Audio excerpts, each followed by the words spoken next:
ತೆರೆ ಮೇಲೆ ಬಲಿಷ್ಠವಾಗಿ ಬಹಳ ಸುಂದರವಾಗಿ ಕಾಣುವ, ನಮ್ಮನ್ನೆಲ್ಲ ನಗಿಸುವ, ಅಳಿಸುವ, ಮನರಂಜಿಸುವ ಅದೆಷ್ಟೋ ನಟ ನಟಿಯರು ವಿಚಿತ್ರವಾದಂಥ ಕಾಯಿಲೆಯಿಂದ, ಹೇಳಿಕೊಳ್ಳಲಾಗದಂಥ ಕಾಯಿಲೆಗಳಿಂದ ಮತ್ತು ತೀರಾ ಸಮಸ್ಯೆಗೆ ಒಳಗಾಗಿರುವಂಥ ಕಾಯಿಲೆಗಳಿಂದ ಬಳಲುತ್ತಿರ್ತಾರೆ. ಆದರೆ ನಿಜವಾಗ್ಲೂ ಅವ್ರ ಜೀವನದಲ್ಲಿ ಏನಾಗಿದೆ, ಏನು ಸಮಸ್ಯೆನ ಎದುರಿಸ್ತಿದ್ದಾರೆ, ಅದೆಲ್ಲವನ್ನ ಪಕ್ಕಕ್ಕಿಟ್ಟು ಕೂಡ ನಮ್ಮನ್ನು ಹೇಗೆ ಮನರಂಜಿಸ್ತಿದ್ದಾರೆ, ಯಾಕೆ ಅವರ ಕಾಯಿಲೆಗಳನ್ನು ಮುಚ್ಚುಮರೆ ಮಾಡ್ತಾ ಇದ್ದಾರೆ. ಸೊ ಇದೆಲ್ಲವನ್ನ ಕೂಡ ಈ ವಿಡಿಯೋದಲ್ಲಿ ಹೇಳ್ತಾ ಹೋಗ್ತೀವಿ. ಆದರೆ ಇಲ್ಲಿವರೆಗೂ ನಿಮ್ಮ ಮೇಘಾ ಸುದ್ದಿಯನ್ನು ಸಬ್ಸ್ಕ್ರೈಬ್ ಮಾಡಿಲ್ಲ ಅಂದರೆ ಈಗಲೇ ಸಬ್ಸ್ಕ್ರೈಬ್ ಮಾಡಿ. ಹೆಚ್ಚಿನ ಮಾಹಿತಿಗಾಗಿ ಬೆಲ್ ಐಕಾನ್ ಪ್ರೆಸ್ ಮಾಡೋದನ್ನು ಮರಿಬೇಡಿ. ಡಾಕ್ಟರ್ ಶಿವರಾಜ್ ಕುಮಾರ್ ರಾಜ್ ಫ್ಯಾಮಿಲಿಯ ಹೆಮ್ಮೆಯ ಪುತ್ರ. ಅಭಿನಯ ಅಂತ ಬಂದಾಗ, ಡ್ಯಾನ್ಸ್ ಅಂತ ಬಂದಾಗ, ಜೋಶ್ ಅಂತ ಬಂದಾಗ ಶಿವಣ್ಣನ ಮುಂದೆ ಯಾರೂ ಇಲ್ಲ ಅನ್ನೋದು ಇವತ್ತಿಗೂ ಸತ್ಯ. ಅಂಥ ಶಿವಣ್ಣ ಇತ್ತೀಚೆಗೆ ಸಾಕಷ್ಟು ಸಮಸ್ಯೆಗಳನ್ನು ಎದುರಿಸಿದ್ರು. ಮೊದಲಿಗೆ ಕ್ಯಾನ್ಸರ್ ಅಂತ ಹೇಳಿದ್ರು. ಬರ್ತಾ ಬರ್ತಾ ಅವರು ತಮ್ಮ ಆರೋಗ್ಯದಲ್ಲಿ ಏನೇನಾಗಿದೆ ಎಲ್ಲ ಹೇಳ್ಕೊಂಡ್ರು. ಒಂದು ಸ್ಟಂಟ್ ಹಾಕಲಾಗಿದೆ, ತಲೆಗೆ ಆಪರೇಷನ್ ಆಗಿದೆ, ಕ್ಯಾನ್ಸರ್ ಇದೆ, ನಾನಾ ರೀತಿಯಾದ ಸಮಸ್ಯೆಗಳಿಂದ ಬಳಲ್ತಾ ಇದ್ದಾರೆ ಅನ್ನೋದನ್ನು ಮನಸ್ಸು ಬಿಚ್ಚಿ ಮಾತನಾಡಿದ್ರು. ಇದೀಗ ಅಮೆರಿಕಕ್ಕೆ ಹೋಗಿ ಟ್ರೀಟ್ಮೆಂಟನ್ನು ತೆಗೆದುಕೊಂಡು ಸರ್ಜರಿಯನ್ನು ಮಾಡಿಸ್ಕೊಂಡು ಬಂದಿರುವಂಥ ಶಿವಣ್ಣ ಕಮ್ಬ್ಯಾಕ್ ಮಾಡಿದ್ದಾರೆ. ಸಿನಿಮಾಗಳಲ್ಲಿ ನಟಿಸ್ತಾ ಇದ್ದಾರೆ. ಅವರ ಆರೋಗ್ಯ ಚೆನ್ನಾಗಿರಲಿ ಅನ್ನೋದು ಎಲ್ಲರ ಆಸೆ. ಇನ್ನೊಂದು ಕಡೆಯಲ್ಲಿ ರಾಘವೇಂದ್ರ ರಾಜ್ಕುಮಾರ್ ಇವರು ಕೂಡ ಅನೇಕ ವರ್ಷಗಳ ಹಿಂದೆ ಸಿನಿಮಾಗಳನ್ನು ಮಾಡಿದ್ರು. ಅದಾದಮೇಲೆ ಒಂದು ಲಾಂಗ್ ಬ್ರೇಕ್ ತೆಗೆದುಕೊಳ್ತಾರೆ. ಇತ್ತೀಚೆಗೆ ಒಂದೆರಡು ಸಿನಿಮಾಗಳನ್ನು ಮಾಡಿದ್ರು ಕೂಡ ಅಷ್ಟರ ಮಟ್ಟಿಗೆ ಸಿನಿಮಾ ಇಂಡಸ್ಟ್ರಿಯಲ್ಲಿ ಕಾಣಿಸ್ಕೊಳ್ತಿಲ್ಲ. ಆದರೆ ರಾಘಣ್ಣಂಗೂ ಕೂಡ ಬಹು ವರ್ಷಗಳಿಂದ ಆರೋಗ್ಯದಲ್ಲಿ ವಿಪರೀತವಾದಂಥ ಸಮಸ್ಯೆ ಇದೆ. ಮೊದಲಿಗೆ ಇವರಿಗೆ ಹಾರ್ಟ್ ಅಟ್ಯಾಕ್ ಆಗುತ್ತೆ. ಇವ್ರಿಗೂ ಕೂಡ ಸ್ಟಂಟನ್ನು ಹಾಕಲಾಗಿದೆ. ಅದರ ಜೊತೆಗೆ ಇವರಿಗೆ ಪ್ಯಾರಾಲಿಸಿಸ್ ಅಂದರೆ ಸ್ಟ್ರೋಕ್ ಕೂಡ ಆಗತ್ತೆ. ಸೊ ಅದೆಲ್ಲದರಿಂದ ಚೇತರಿಕೆಯನ್ನು ಕಂಡುಕೊಳ್ಬೇಕು ಅನ್ನುವಂಥ ನಿಟ್ಟಿನಲ್ಲಿ ಸಾಕಷ್ಟು ರೀತಿಯಾದಂಥ ಪ್ರಯತ್ನವನ್ನು ರಾಘಣ್ಣ ಕೂಡ ಮಾಡಿದ್ದಾರೆ. ಇಷ್ಟೆಲ್ಲ ಆರೋಗ್ಯ ಸಮಸ್ಯೆ ಇದ್ರೂ ಕೂಡ ರಾಘಣ್ಣ ಕಮ್ಬ್ಯಾಕ್ ಮಾಡಿದ್ದಾರೆ. ಕೆಲವು ಕಾರ್ಯಕ್ರಮಗಳನ್ನು ಅಟೆಂಡ್ ಮಾಡ್ತಾರೆ. ಜನರ ಜೊತೆಗೆ ಬರೆಯೋದಕ್ಕೆ ಇಷ್ಟಪಡ್ತಾರೆ. ಇಂಡಸ್ಟ್ರಿಯಲ್ಲಿ ಯಾವುದೇ ಹೊಸ ಪ್ರತಿಭೆಗಳು ಬಂದರೂ ಕೂಡ ಅವರನ್ನು ಪ್ರೋತ್ಸಾಹ ಮಾಡುವಂಥ ಕೆಲಸವನ್ನು ರಾಘಣ್ಣ ಇವತ್ತಿಗೂ ಮಾಡ್ತಾರೆ. ಆರೋಗ್ಯ ಸಮಸ್ಯೆ ಇದ್ರೂ ಕೂಡ ಹೇಳಿಕೊಂಡಿರಲಿಲ್ಲ. ಸಣ್ಣ ಪುಟ್ಟ ಆರೋಗ್ಯ ಸಮಸ್ಯೆ ಇದೆ ಅಂತ ಹೇಳಿ ಅವರು ಅದನ್ನು ಓವರ್ಕಮ್ ಮಾಡುವಂಥ ಪ್ರಯತ್ನವನ್ನು ಕೂಡ ಮಾಡ್ತಾ ಇದ್ರು. ಅವರ ಆರೋಗ್ಯದಲ್ಲಿ ವಿಪರೀತವಾದಂಥ ವ್ಯತ್ಯಾಸ ಆಗಿದ್ದಂತೂ ಸತ್ಯ. ಇದು ರಾಘಣ್ಣ ಮತ್ತು ರಾಜ್ಕುಮಾರ್ ಅವರ ಫ್ಯಾಮಿಲಿಯ ಶಿವಣ್ಣ ಅವರಿಗೆ ಇದ್ದಂಥ ಆರೋಗ್ಯ ಸಮಸ್ಯೆ ಆಗಿತ್ತು. ಆದರೆ ಅಣ್ಣ ತಮ್ಮ ಇಬ್ಬರೂ ಕೂಡ ಈ ಆರೋಗ್ಯ ಸಮಸ್ಯೆಯನ್ನು ಗೆದ್ದು ಬಂದರು ಅನ್ನೋದು ಒಂದು ಕಡೆಯಲ್ಲಿ ಹೆಮ್ಮೆಯ ವಿಚಾರ ಆಗಿದೆ. ಬಹುತೇಕ ಅಭಿಮಾನಿಗಳಿಗೆ ಇದು ಗೊತ್ತಿರಲಿಲ್ಲ. ಇನ್ನೊಂದು ಕಡೆಯಲ್ಲಿ ನಟ ಸದ್ಯ ಆರೋಪಿಯಾಗಿರುವಂಥ ದರ್ಶನ್. ಮೊದಲಿಗೆ ಅವರಿಗೆ ಆರೋಗ್ಯ ಸಮಸ್ಯೆ ಇದೆ ಅನ್ನೋದು ಗೊತ್ತಿದ್ರೂ ಆಗಾಗ ಸ್ವಲ್ಪ ಟ್ರೀಟ್ಮೆಂಟನ್ನು ತೆಗೆದುಕೊಳ್ತಾ ಇದ್ರು. ಒಂದೆರಡು ಬಾರಿ ಆಕ್ಸಿಡೆಂಟ್ ಆಗಿತ್ತು. ಅದರ ಜೊತೆಗೆ ಸ್ಟಂಟ್ ಮಾಡುವಂಥ ಸಂದರ್ಭದಲ್ಲೂ ಕೂಡ ಸಮಸ್ಯೆಗಳಾಗಿತ್ತು. ಆದರೆ ಅವರಿಗೀಗ L1 ಮತ್ತು L5 ಅನ್ನುವಂಥ ಮೂಳೆಯಲ್ಲಿ ಬೆನ್ನು ಮತ್ತು ಸೊಂಟ ಮತ್ತು ಕೈಕಾಲು ನೋವು ವಿಪರೀತ ಆಗಿರೋದ್ರಿಂದ ಇವರಿಗೆ ಜಾಯಿಂಟ್ ಪೇನ್ ಇದೆ ಮತ್ತು ಆರ್ಥರೈಟಿಸ್ ಅನ್ನುವಂಥ ಒಂದು ಕಾಯಿಲೆಯಿಂದ ಇವರು ಬಳಲ್ತಿದ್ದಾರೆ. ಈ ಆರ್ಥರೈಟಿಸ್ ವಿಪರೀತ ಆದಾಗ ಈ ಸ್ನಾಯುಗಳು ಮತ್ತು ಮೂಳೆಗಳ ನೋವು, ಸೆಳೆತ, ಸವೆತ ಎಲ್ಲವೂ ಕೂಡ ಕಾಣಿಸ್ಕೊಳ್ಳುತ್ತೆ. ಇವರು ಆ ಸಮಸ್ಯೆಯಿಂದ ಬಳಲ್ತಿದ್ದಾರೆ. ಇನ್ನು ಕ್ರೇಜಿ ಕ್ವೀನ್ ಅಂತಲೇ ಕರೆಸ್ಕೊಳ್ತಾ ಇದ್ದಂಥ ನಟಿ ರಕ್ಷಿತಾ, ತುಂಬ ಜನಕ್ಕೆ ಈ ವಿಚಾರ ಗೊತ್ತಿದೆಯೋ ಇಲ್ವೋ, ಆರೋಗ್ಯ ಸಮಸ್ಯೆಯಿಂದ ಅವರು ಬಳಲ್ತಾ ಇದ್ದಾರೆ. ಹಾಗೆ ನೋಡಿದ್ರೆ ಕ್ರೇಜಿ ಕ್ವೀನ್ ಅವರು ಸಿಕ್ಕಾಬಟ್ಟೆ ಹಾಟ್ ಆ್ಯಂಡ್ ಹಾಗೆಯೇ ಸ್ಲಿಮ್ ಆಗಿ ಇದ್ದರು. ಮೊದಲಿಗೆ ಇವ್ರ ಸಿನಿಮಾ ಅಂತಂದರೆ ಇವರ ಡ್ಯಾನ್ಸು, ಇವರ ಮೈಮಾಟ ನೋಡೋದಕ್ಕೆ ಅಂತಲೇ ಅನೇಕ ಅಭಿಮಾನಿಗಳು ಕಾತುರದಿಂದ ಕಾಯ್ತಾ ಇದ್ರು. ಅಷ್ಟರ ಮಟ್ಟಿಗೆ ಚೆನ್ನಾಗಿದ್ರು. ಒಂದು ಕಾಲದಲ್ಲಿ ದರ್ಶನ್ ಮತ್ತು ಇವರ ಪೇರ್ ಅಂತಂದರೆ ಸೂಪರ್ ಡೂಪರ್ ಹಿಟ್ ಆಗಿತ್ತು. ಆ ಕಾಲ ರಾರಾ ಕಾಲ ಅಂತಲೇ ಕರಿತಾ ಇದ್ರು. ರಕ್ಷಿತಾ, ರಾಧಿಕಾ ಮತ್ತು ರಮ್ಯಾ ಇವರ ಕಾಲವೇ ಆಗಿತ್ತು. ಯಾವುದೇ ಹೀರೋಗೂ ಕೂಡ ಸರಿಸಾಟಿ ಅನ್ನುವಂಥ ನಿಟ್ಟಿನಲ್ಲಿ ಇವರಿಗೆ ಫ್ಯಾನ್ ಬೇಸ್ ಇತ್ತು. ಎಲ್ಲೇ ಹೋದ್ರೂ ಕೂಡ ಕ್ರೇಜಿ ಕ್ವೀನ್ ಹಿಂದೆ ಅವರ ಅಭಿಮಾನಿಗಳು ನಿಂತ್ಕೊಳ್ತಾ ಇದ್ರು. ಅಷ್ಟರ ಮಟ್ಟಿಗೆ ಕ್ರೇಜ್ ಇತ್ತು. ಬಟ್ ನೋಡ್ತಾ ಇದ್ದ ಹಾಗೇನೆ ಅವರು ತುಂಬ ದಪ್ಪ ಆಗ್ತಾರೆ. ತೀರಾ ಅಂದರೆ ತೀರಾ ಅಸಹ್ಯ ಆಗೋದಕ್ಕೆ ಶುರು ಮಾಡ್ತಾರೆ. ವಿಪರೀತವಾಗಿ ದಪ್ಪ ಆಗ್ತಾರೆ.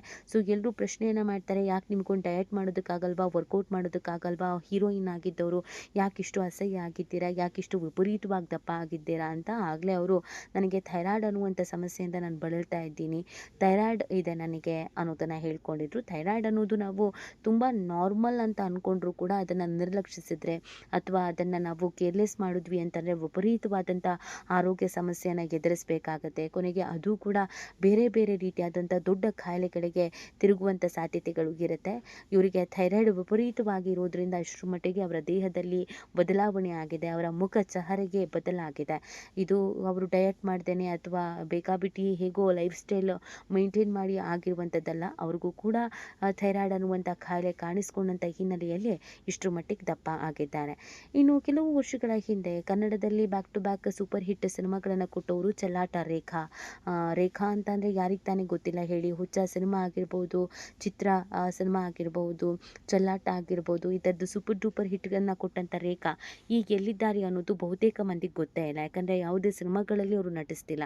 ಬಟ್ ರೇಖಾ ಅವರು ಇತ್ತೀಚೆಗೆ ಒಂದು ಕಾರ್ಯಕ್ರಮದಲ್ಲಿ ಕಾಣಿಸ್ಕೊಂಡಿದ್ರು. ಅವರ ದೇಹವನ್ನು ನೋಡಿ, ಅವರ ಪರಿಸ್ಥಿತಿಯನ್ನು ನೋಡಿ ಎಷ್ಟೋ ಜನ ಎಷ್ಟೋ ಮಂದಿ ಹೌಹಾರಿದ್ರು. ಇದು ನಿಜವಾಗ್ಲೂ ಕೂಡ ರೇಖಾನ ಅಂತ. ಅಷ್ಟರ ಮಟ್ಟಿಗೆ ಅವರು ವೀಕ್ ಆಗಿ ಹೋಗಿದ್ರು.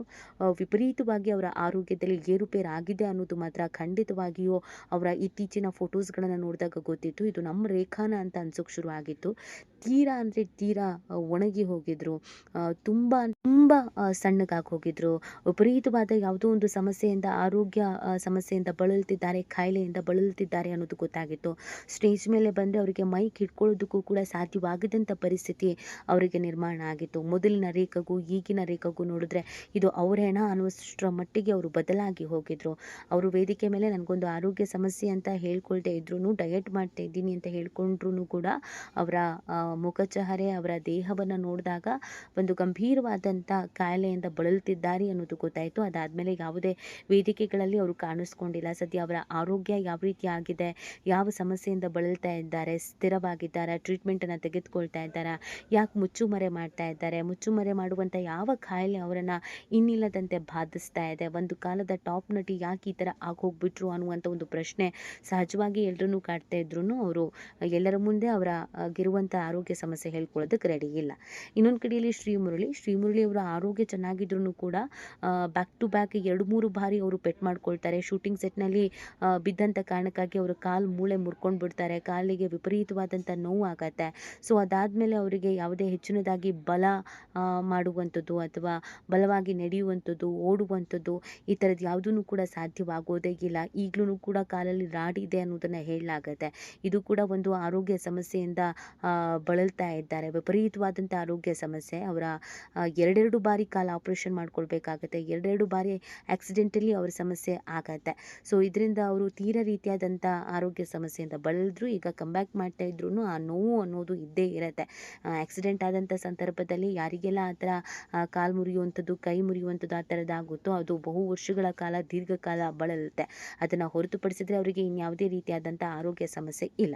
ಇನ್ನು ಇದು ಶ್ರೀಮುರಳಿ ಅವರ ಕಥೆ ಆದರೆ ಬಿಗ್ ಬಾಸ್ಗೆ ಬಂದಿದ್ದಂಥ ಸಂಗೀತ. ಇವರು ಚಾರ್ಲಿ ಸಿನಿಮಾದ ಮುಖಾಂತರವಾಗಿ ಫೇಮಸ್ ಆಗ್ತಾರೆ. ಬೇರೆ ಬೇರೆ ಸಿನಿಮಾಗಳನ್ನು ಮಾಡಿದ್ರು ಕೂಡ ಚಾರ್ಲಿ ಇವರಿಗೆ ಹೆಸರನ್ನು ತಂದುಕೊಟ್ಟಂಥ ಸಿನಿಮಾ ಆಗತ್ತೆ. ಇವರ ಆರೋಗ್ಯದಲ್ಲಿ ಏನು ಸಮಸ್ಯೆ ಅನ್ನೋದಾದರೆ ಬಿಗ್ ಬಾಸ್ಗೆ ಬಂದಾಗ ಒಮ್ಮೆ ಇವ್ರು ಹೇಳ್ಕೊಂಡಿದ್ರು ಕೂಡ ಹೌದು. ಈ ಹಿಂದೆ ಚಾರ್ಲಿ ಮೂವಿ ಮಾಡುವಾಗ ದಪ್ಪ ಇದ್ದಂಥ ಸಂಗೀತ ಅವರು ನೋಡ್ತಾ ತೀರಾ ಸಣ್ಣಗಾಗ್ಬಿಡ್ತಾರೆ. ಸೊ ಆ ಸಂದರ್ಭದಲ್ಲಿ ಅವರು ನನಗೆ ಥೈರಾಯ್ಡ್ ಮತ್ತು PCOD ಈ 2 ಸಮಸ್ಯೆಗಳು ಕೂಡ ನನ್ನನ್ನು ಇನ್ನಿಲ್ಲದಂತೆ ಕಾಡ್ತಾ ಇದೆ. ಅದಕ್ಕಾಗಿಯೇ ಸಿಕ್ಕಾಪಟ್ಟೆ ಮೂಡ್ ಸ್ವಿಂಗ್ಸ್ ಮತ್ತು ಆರೋಗ್ಯದಲ್ಲಿ ಏರುಪೇರು ಮತ್ತು ನನ್ನ ವೆಯ್ಟಲ್ಲೂ ಕೂಡ ಒಂದು ಸಮತೋಲನ ಅನ್ನೋದು ಕಾಪಾಡ್ಕೊಳ್ಳೋಕ್ಕಾಗ್ತಾಗಿಲ್ಲ. ಒಮ್ಮೆ ದಪ್ಪ ಆಗ್ತೀನಿ, ಒಮ್ಮೆ ವೀಕ್ ಆಗ್ತೀನಿ ಅನ್ನೋದನ್ನು ಹೇಳ್ತಾ ಇದ್ರು.